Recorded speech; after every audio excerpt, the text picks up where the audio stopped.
Good morning, I'm Nivareti Manu, and this is your morning news fix for Friday, 8th of March. In this update, the government's first 100 days is just about up.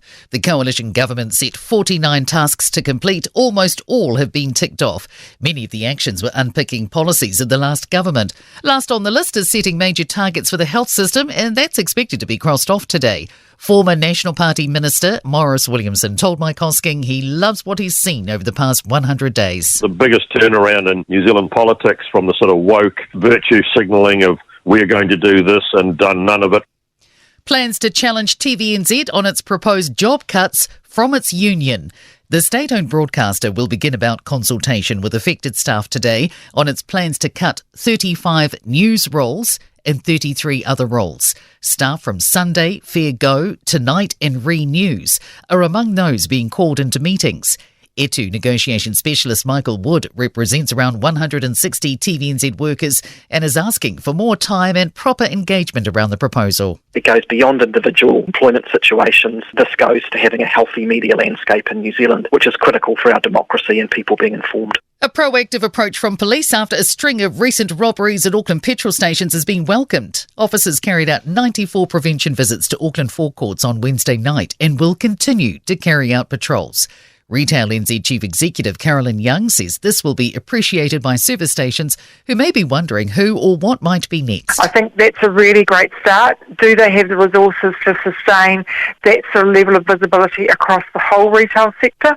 That's what we're needing at the moment. Female investors are lagging behind their male counterparts in the property market. CoreLogic's new report reveals about 26% of investment properties are male-only owned, while only 21% are female-only owned. Chief property economist Calvin Davidson says factors like the 9% gender pay gap can make it harder for women to come up with a deposit. And he says the pay gap needs addressing as ownership plays a role in building retirement wealth. Davidson says if it's harder to get into property ownership, then becoming financially secure is more difficult and could possibly take longer. A big weekend in store for Auckland. There's a number of events on offer, including the Pink Concert, the beginning of the Arts Festival and the Manu World Champs Grand Final. 1,000 performers will also take part in the Pasifika Festival, returning to Auckland's Western Springs Park on both days.